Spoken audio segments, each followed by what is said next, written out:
Capital city నుంచి తూర్పు వైపుకు రాకపోకలు కొనసాగించడానికి రాష్ట్ర ప్రభుత్వం ఎంతో ప్రతిష్టాత్మకంగా నిర్మిస్తున్నటువంటి రోడ్డు నిర్మాణ పనులు మాత్రం రోజు రోజుకు వేగం పుంజుకుంటూ ఉన్నాయి.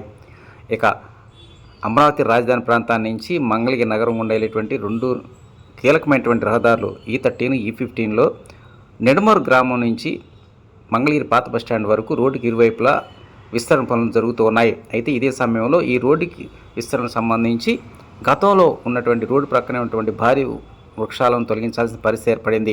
దాదాపు 73 ఎన్నో వందల సంవత్సరాల కాలం నాటి నుంచి ఉన్నటువంటి ఈ చింత చెట్లను తొలగించాల్సిన పరిస్థితి ఏర్పడింది. అయితే చెట్లను కొట్టేసినప్పటికీ వాటిని తిరిగి ఊపిరి పోసే విధంగా సిఆర్డీ అధికారులు మాత్రం చర్యలు తీసుకున్నారు.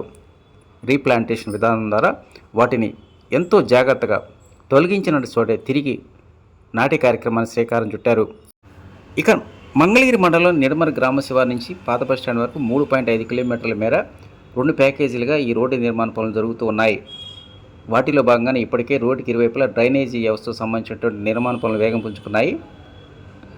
పాత రోడ్డుకి ఇరువైపులా అంటే ఉత్తర దక్షిణాల వైపు ఉన్నటువంటి భారీ వృక్షాలను ఇప్పటికే తొలగించినప్పటికీ ఆ చెట్లకు తిరిగి ప్రాణం పోసే విషయంలో మాత్రం సిఆర్డీ అధికారులు మాత్రం పలు జాగ్రత్తలు తీసుకున్నారు. నిత్యం వర్మ్ కంపోస్ట్ ఎరువులు చల్లుతూ పర్యవేక్షిస్తూ ఉన్నారు. మరో కొద్ది నెలల తర్వాత అవి సిగిరిస్తూ ఎంతో పచ్చదనంగా రాకపోకలు కొనసాగించే వాళ్ళకి మాత్రం ఎంతో ఆకర్షణగా నిలిచే అవకాశాలు ఎక్కువగా ఉన్నాయంటున్నారు సిఆర్డీ అధికారులు.